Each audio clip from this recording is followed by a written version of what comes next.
पढ़ रहे हो, आप कहीं मान लो ब्रह्मांड के ग्रंथों को पढ़ रहे हो, तो वहां आपके लिए अपना कर्तव्य दिखाया जाएगा। और जहां आप अध्यात्म दृष्टि में पहुंचोगे तो वहां आपके लिए ये है कि मेरा कुछ भी नहीं है, एक रंच मात्र भी, एक परमाणु मात्र भी मेरा नहीं है। परंतु हम जब आदमी अध्यात्म दृष्टि में कितनी देर रह सकता है, उसकी श्रद्धा कर सकता है, अपने मन में विश्वास हमें करना पड़ेगा, किंतु उसका आचरण कहाँ होगा? जब हम ध्यान में बैठेंगे, अपना लक्ष्य हम बनाएंगे, तब उस तरह का ही आचरण हमारा होगा। अन्यथा अगर हम बाहर के व्यवहार में, घर में आप कहने लगो मेरा कुछ भी नहीं है, मेरा कुछ भी नहीं है, मुझे किसी से मतलब नहीं है, तो क्या होगा?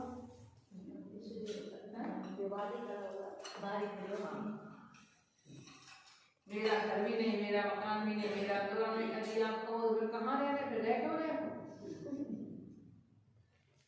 मेरा शरीर भी नहीं। तो हमें सब कुछ समझना पड़ेगा। जैसे वो ऑक्सीजन और हाइड्रोजन के दो परमाणु यदि समानुपात में मिल जाते हैं तो वह जल बन जाते हैं। इसी तरह से यदि परस्पर में समानुपात मिल जाता है, परस्पर में नयों का भी यदि हम क्या करते हैं वस्तु को समझने के लिए, इन नयों का कहाँ कैसे क्या प्रयोग करना है, क्योंकि नय कोई वस्तु नहीं है, नय तो दर्पण की तरह उस वस्तु को दिखाने वाले हैं कि ये वस्तु कैसी है। आप किसी चीज को जिस लाइट से देखोगे, यदि ग्रीन लाइट से देखो तो ग्रीन दिखेगी, आप रेड से देखोगे तो रेड दिखेगी, व्हाइट से देखोगे तो आपको व्हाइट दिखेगी। तो इसी तरह से आप उस चीज को जिस तरह से देखोगे, आगम की दृष्टि से देखोगे तो आपके लिए वह दिखेगा, यदि आप अध्यात्म की दृष्टि से देखो तो आपके लिए वह दिखेगा। किंतु वो बात हमारी एक अलग है कि हमें करना क्या है, कैसे हमारे लिए जब बाहर प्रवृत्ति मार्ग में आते हैं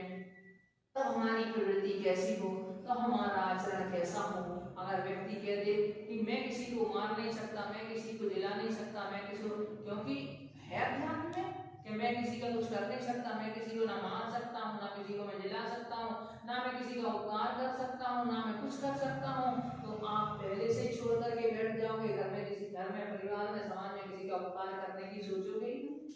तो भोजन भी नहीं करेगा, कुछ खाता पीता नहीं है, भोजन तो होगा ना। बनारसी दास जी ने यही किया था, और उनके मित्रों ने, 2-3 मित्र थे और वो मिल गए साथ में, उन्होंने अध्यात्म का ज्वर चढ़ा उनके लिए, तो बोले मैं तो, हमारी आत्मा तो खाती पीती है, जरूरत क्या है खाने